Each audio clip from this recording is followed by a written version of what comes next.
Hello students, in your chapter, in coordination chapter, you have coordination with nerves and coordination without nerves. Coordination means working together. See, coordination with nerves deals with this nervous coordination. Now we'll see this coordination without nerves. Without nerves, coordination happens. That is, we call that as chemical coordination. Now we'll see this nervous coordination. Nervous coordination is means nothing but the we'll see the nervous system. See, nervous system. See. Here. Nervous system consists of central nervous system and peripheral nervous system. See, CNS means central nervous system and peripheral nervous system means PNS here. This one, peripheral nervous system. So, nervous system consists of CNS and PNS. In this CNS you will study brain and spinal cord. See, central nervous system means brain and spinal cord. Peripheral nervous system means with except brain and spinal cord, whatever it will be there, that will be the peripheral nervous system. That is nothing but the nerves. Nerves which arise or comes to the brain or spinal cord is called as a peripheral nervous system. That we call it as autonomous nervous system. Autonomous nervous system means the actions will not be under our control. See, we cannot control the actions. That we call it as autonomous nervous system. Now we'll see about this central nervous system. I told you central nervous system consists of brain and spinal cord. Now we'll see the brain. See, brain, here you see the structure of the brain. See, it is the longitudinal structure. Means, see, brain means you have like this, two lobes. Now we are seeing this lobe. See here, brain will be like this. Here we have left and right. This. Now we'll see first about the brain. See, this our brain, it is present in a hard bony box like structure. See, this brain is present in a bony box like structure called cranium. See, this cranium will be bony structure. It will be like a box. In that cranium, this brain will be present. That's why if we bang on the walls also, we won't get the brain will be protected. Means the brain will not damage, because this brain is present in this box, bony box called cranium. Important, remember this. See, this brain is covered by 3 layers. See, lungs are covered by the layers. Lungs are covered by the layers, and heart is also covered by the layer. Lungs layer we call it as pleura, and heart layer we call it as peritoneum. Now in the same way, our brain is also covered by 3 layers. It is covered by 3 layers. See here, that we call it as meninges. See, these layers we call that as meninges. Now here 3 layers will be present. In these 3 layers, some fluid is present, that we call it as cerebrospinal fluid.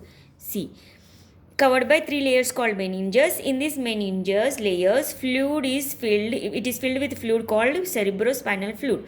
What is the function of the cerebrospinal? See, in this cerebrospinal fluid will be present in these layers, that protects the brain from shocks and jerks. See, first of all, write about the brain means you should write like this. Brain present in the bony box-like structure called cranium. It is covered by 3 layers, meninges. Meninges is filled with fluid called cerebrospinal fluid. Cerebrospinal fluid protects the brain against the shocks and jerks. Now here children, see here, this is the nerve cells. See, your brain consists of many nerve cells. These all nerve cells will be present. It is made up of nerve cells. Now, these nerve cells, we call this as cell body. Many nerve cells will be present. See, many millions, more than 100 billions.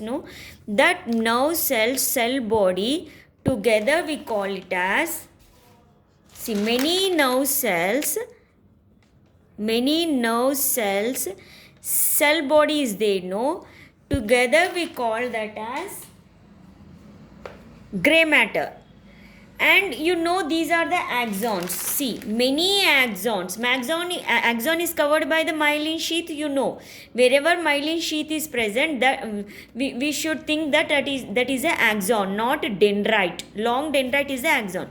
Now, many axons we call that as the white matter. See, gray matter means many nerve cell bodies together called as gray matter, and many axons is called as white matter. See, myelinated means axons are covered by the myelin sheath, form the white matter. So this gray matter in the brain, gray matter is present at the periphery means at the end, and white matter is present towards the center. Remember, gray matter is present at the periphery and white matter is present towards the center. Gray matter means nothing but nerve cells ka cell bodies. All cell bodies together form a gray matter. All axons form a white matter. That too, it should be myelinated. So gray matter is present at the periphery and white matter present towards the center in the brain. Now we are studying about the brain, not afterwards we'll study the spinal cord. Now we'll see the divisions in the brain, what all the parts present in the brain. Remember, this is very important. Brain has 3 divisions. See, brain has first one, forebrain, midbrain, hindbrain. See here this is forebrain, midbrain and hindbrain. Now in that what we'll have, we'll see. In forebrain we have cerebrum and diencephalon. See here, these fold-like structures, that is cerebrum, and diencephalon is this one, white color, and midbrain is here. In that you have optic lobes. Hindbrain, you have here, this is cerebrum, we are calling this as cerebellum. Remember the difference, cerebrum and cerebellum. Hindbrain, you have cerebellum and medulla oblongata. This medulla oblongata will continue as a spinal cord. See, this will continue as a spinal cord. See here. Now you remember this, very important. Now we'll see the functions of these parts. Now here, see, that brain is has 3 divisions: forebrain, midbrain, and what is this? Hindbrain. Now in forebrain you have, that you will have cerebrum. This is cerebrum and this is diencephalon. Now another structure is also present, that is olfactory lobes. Remember the functions important. See, forebrain you have olfactory lobes, cerebrum and diencephalon in forebrain. What is the function of the olfactory lobes? Sense of smell. Means olfactory means, always remember, olfactory means smell. Optic, see here, optic means related to eyes. Olfactory means related to nose, smell. What is the function? You write simply like this, forebrain. What parts present? Olfactory lobe, cerebrum and diencephalon. In the olfactory lobes you write function, sense of smell. Cerebellum, whatever I have underlined, you write that much only. What cerebrum here, not cerebellum. Cerebellum consists of 2 lobes. The 2 lobes we call it as cerebral hemisphere. See children, cerebrum is also called as cerebral hemisphere. Cerebrum is also called as cerebral hemisphere. See, it has 2 lobes. I told you, no? Here also cerebrum present, here also cerebrum present. It has 2 lobes. These 2 lobes are connected by corpus callosum. See this one.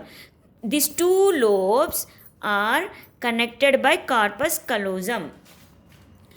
Now, cerebrum is also called as cerebral hemisphere. It has 2 lobes. See here the surface of the cerebrum. It's a fold structure, no? This elevated is called as gyri and this depression, see, this elevated is called gyri and this depression, this one is gyri, and this one is, this depression is there, no, this depression is there, no, this we call it as sulci. See, elevation is called gyri and depression is called sulci. The surface of cerebrum has many folds. Now see, these two, you know that cerebrum has two lobes that we call it as cerebral hemisphere. These two cerebral hemisphere are connected by the corpus callosum. See, these both are connected. These both are connected by the corpus callosum. Important. Now, what is the function of the cerebrum? You know the function of the olfactory lobes is sense of smell, and cerebrum function is seat of mental abilities. See, what all the mental abilities happens over in this part, cerebrum. Controls thinking, whatever you think now, that controls by this cerebrum. And memory is also in this part only, cerebrum. Here memory, mental ability, all. Reasoning, emotion, speech, and you will have you will respond to cold, heat, pain, pressure. All this is a center for this cerebrum. Now we'll see the diencephalon. You know this is diencephalon. See, this diencephalon, this one we call it as thalamus, and this one we call it as downwards. This one we call it as hypothalamus. Thalamus. See, this one is thalamus, this one is hypothalamus. See, in the hypothalamus you have a pituitary gland. Pituitary gland is the master gland. It controls all the functions of the body. Pituitary gland. Pituitary gland is present in which part of the brain? In the hypothalamus. See, this thalamus and hypothalamus together we call it as diencephalon.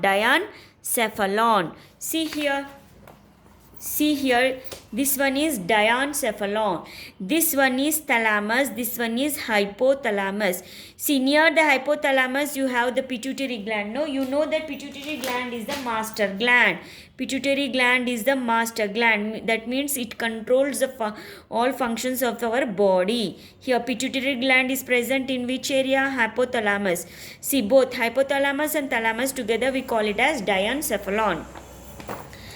Now here, see here, this diencephalon is divided into thalamus and hypothalamus.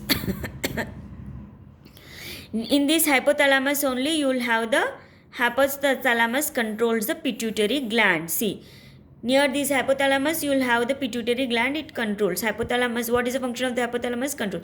Now what is the function of the diencephalon? What? Sensory impulse such as pain, temperature and light, muscular activities, and emotions such as anger, blood pressure, blood temperature, sleep and hunger. You write all these and you write hypothalamus controls the pituitary gland. See, whatever I have underlined, you write that only. Functions also, if you write 2, 3, it's okay. Now we have seen the forebrain, now we'll see the midbrain. See, midbrain is nothing, it consists of optic lobes. Optic means you know the function, sight, no?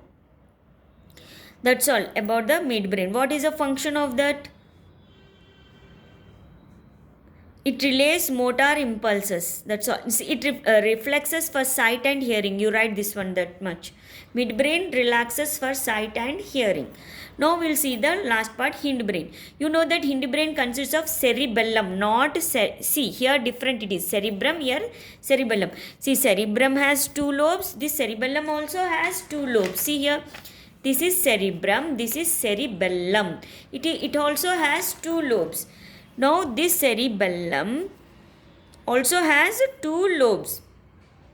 Now what is the function of the cerebellum? It maintains posture, equilibrium and muscle tone. See, if you observe the difference between the normal man and the man who drunk, see, the man who drunk will not stand in a nice posture. See, he cannot control his posture. So this posture is controlled by which one? Cerebellum. Cerebellum controls the posture, equilibrium and muscle tone. And last part is the medulla oblongata. You know that medulla oblongata will continue as the spinal cord. See here, this medulla oblongata, it will continue as the spinal cord. Remember here, these structures, these fold structures are called cerebrum. This is corpus callosum. You know, no, corpus callosum connects two lobes of cerebral hemisphere. Cerebral hemisphere means nothing but cerebrum. Now this middle one is the diencephalon. It has thalamus and hypothalamus. Near the hypothalamus you have the pituitary gland. Now this is the hindbrain, no, cerebellum. See, this is, it also has two lobes. Now afterwards medulla oblongata. This medulla oblongata will continue as spinal cord. See children, I told you that the brain is covered by three layers called meninges. I told you, no, this meninges covers the brain and also the spinal cord See, these layers will continue the spinal cord also. It covers the three layers. I told you, no, it covers the spinal cord. Now we were seeing about the medulla oblongata. Medulla oblongata is somewhat triangular in shape. See here, it is somewhat triangular in shape, no? Now what is the function of the medulla oblongata? Is center for cardiac cardiacs. It is a center for cardiac. Whatever the cardiac heartbeat is there, no, it is controlled by this medulla oblongata. Respiratory and vasomotor activities. See, it is very important. It also reflexes like coordinates reflex, swallowing, coughing, sneezing, vomiting. These are all controlled by this medulla oblongata. Swallowing, cough, sneezing, vomiting. Now we have seen about the brain, its parts and its function. Now children, in an adult brain, I am talking about the adult, no children, the weight of the brain will be approximately 400 grams. Now in males it can be like this, 1375 grams, in females 1275 grams. Now till now we have seen about the brain. Now you know the central nervous system consists of brain and spinal cord. We have seen the brain. Now we will see about the spinal cord. Now you know that spinal cord, this medulla oblongata will continue as the spinal cord, you know. See children, this spinal cord, see, you know the vertebral column. See, our backbone, this is the vertebrates. These are the bones. In these bones, suppose these are the vertebrates. Suppose these are the vertebral column, backbone. In these vertebrates, these are called vertebrates, together called vertebral column. In this you have a neural canal. Canal means passage. In that passage, spinal cord passes. See, through that passage, this spinal cord passes. This is medulla oblongata. This is spinal cord. This is the brain. Brain is present in the bony box-like structure called cranium. See, spinal cord, the medulla oblongata extends to form a spinal cord, you know. Now, through the neural canal, see, vertebral column has a hole. Through that, this spinal cord will pass. See, spinal cord will be somewhat cylindrical in shape. See, this is a cylindrical in shape. No, spinal cord is somewhat cylindrical in shape. Now children, I told you that in brain, grey matter is present at the periphery and white matter is present at the center, but it is opposite in the spinal cord. Grey matter is present at the center and white matter is present towards the periphery. See, white matter towards the periphery, grey matter towards the center in the spinal cord. Remember this, it is opposite of this spinal cord. Whatever I told now, that is opposite in this brain. Now here, now see, you know that heads, all the cell bodies are present in this, and whatever the axons are there, it will see all the cell bodies. You know that nerve has cell body. You know that nerves have cell body. All the cell bodies will be present in the brain and spinal cord, and whatever the axon is there, that will come out of the spinal cord.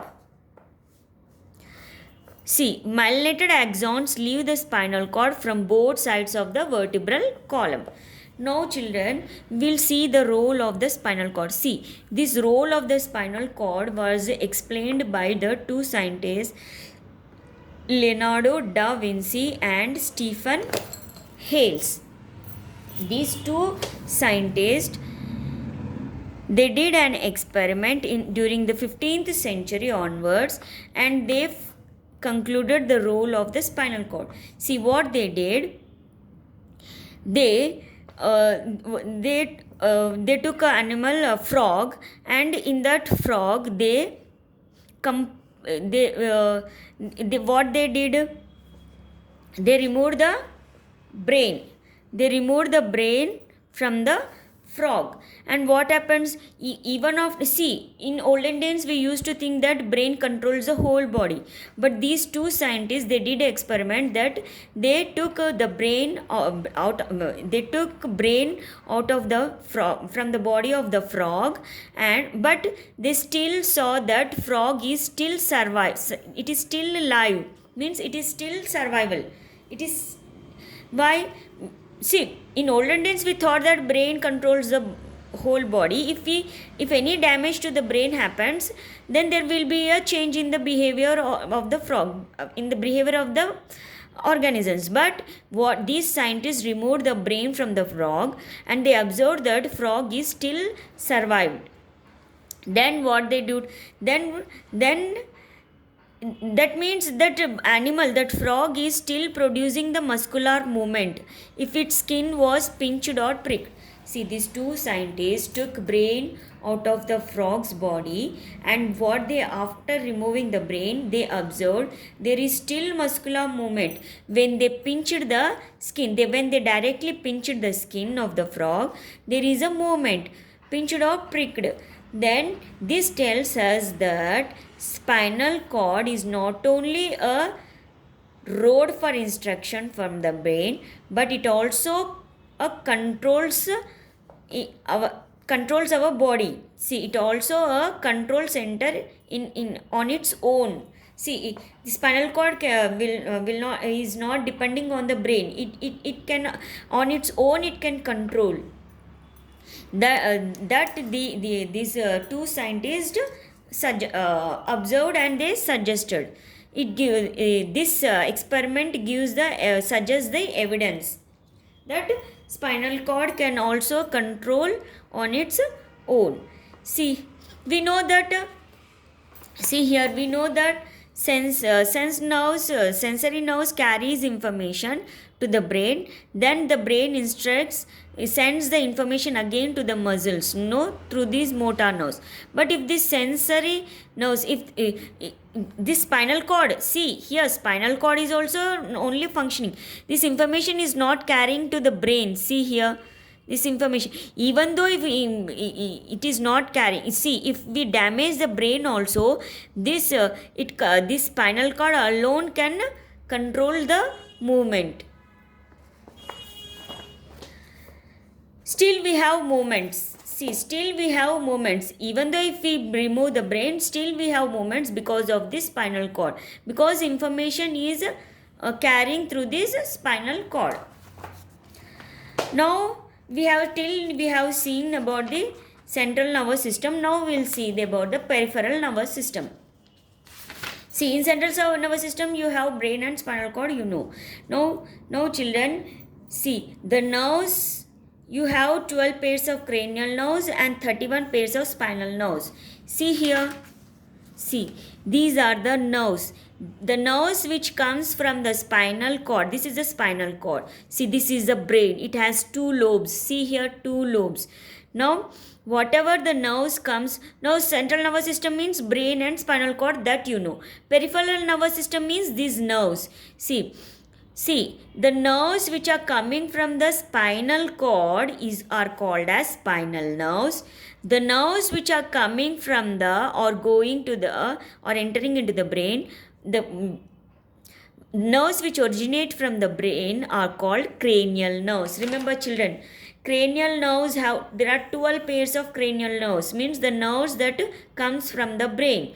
You have 31 pairs of, in your body you have 31 pairs of spinal nerves. That means nerves which comes from the spinal cord. Remember here, these are the spinal nerves. These nerves are coming from the brain. They are called as cranial nerves. Cranial nerves are 12 pairs, means here 12, here 12, 12 pairs. You see 31 pairs of spinal nerves, means here 31, here also 31, means 31 pairs. Now we'll see about the peripheral nervous system. See children, I told you peripheral nervous system means, see, spinal cord you know. See, nerves are attached to the spinal cord. See here, nerve, this is the spinal cord. To this spinal cord, nerves, two types of nerves are attached. First of all, you need to know, see here, see, Leonardo da Vinci is there. See, this one is the front part and his back part you know. Front part we call it as ventral side, back part we call it as dorsal. Here this one is, see here, this one is ventral, this one is dorsal. Remember, this one is ventral, this one is dorsal. See this here, this front part is front side is dorsal, ventral side, back side we call it as dorsal side. Now in spinal cord also, see this spinal cord also has ventral and dorsal, no, spinal cord. See this one is spinal cord, no, this spinal cord also has ventral and dorsal side. This is ventral side, this is dorsal side. I am drawing this one here like this. See, this is the ventral side and this is the dorsal side. Dorsal means back side, this is front side. Now the same picture is here. Now this is the dorsal, this is the ventral, you know. From this spinal cord, you will have two types of roots, two types of nerves attached. See, this one. The nerve which is attached to the dorsal side, we call it as dorsal. From where it is attached? From this dorsal horn. This nerve where it is attached, we call that as dorsal nerve. Now here this nerve is attached to the ventral side. No, this is, we call it as ventral. Ventral horn. Now here the same thing is telling here. See here. Nerves attached to the spinal cords are of two types. What is there? One is attached to the dorsal side and one is attached to the ventral side of the spinal cord. See, the two scientists named Charles Bell and the Magendie, Francois Magendie, these two, what they did an experiment on an animal. See what they did? They cut this dorsal root, and they observed that by cutting this dorsal root, this animal had no reactions. But when he directly touched this ventral root, it twitched violently, means it moved, the muscle movement was there. So by doing this experiment, it is evident that this ventral root, whatever here ventral root, no, it controls the muscular activity, not the dorsal root. See children, these two scientists cut this dorsal root. Dorsal root means the nerves which passes to the dorsal side, now attached to the dorsal side, no, that we call it as dorsal root. This dorsal root was cut. Now this dorsal root was cut. Then what happened? Then the information will not carry to the spinal cord, no. Then there is no reaction in this animal. But when we directly touch this ventral root, there was a muscular activity. There is a movement. So it is evident. It is proof that ventral root controls the muscular activity. Dorsal root will not control. Remember that one. Now this suggested that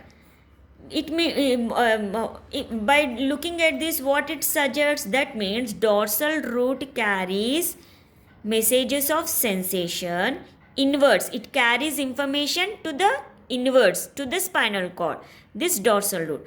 And ventral root carries information outside the spinal cord. For what? For muscular contraction, means muscular movement. See, by doing this experiment, we are able to know that this dorsal root, means this dorsal root, whatever the nerve is carrying, that nerve is there, no, that nerve carries the sensation, that carries the information towards the spinal cord, inwards. It carries information, instruction inwards. But whatever the ventral root is, it also carries information, but it carries outward, outside the spinal cord. It carries information out of the spinal cord. What for muscular movement. That's all. You remember this one. Now, by looking at this, you can answer this question. See, which root, dorsal root or ventral root, according to you, get the signals from afferent nerves? See, children, afferent means afferent. A means sensory. Efferent means motor. Remember, afferent means sensory nerves. Efferent means in this chapter only, earlier you have learned sensory nerves, motor nerves and association nerves. Sensory nerves are also called as afferent nerves. Motor nerves are also called as efferent nerves. Sensory means it carries information to the spinal cord or brain, inwards. Motor nerves carries information out of the spinal cord or out of the brain, outwards, for muscular movement. See, which root according to you get signals from afferent nerves? Afferent means what? Sensory. Sensation, which root? Dorsal root. Very easy. See, which root according to you get signal from afferent nerves? Dorsal root. Which root according to you get signals from efferent nerves? Which root? Motor root means ventral root. See, from here senses, from here motor. Motor means muscular movement. It carries information inwards. It carries instruction outwards for muscular movement. Now we'll continue in the next class.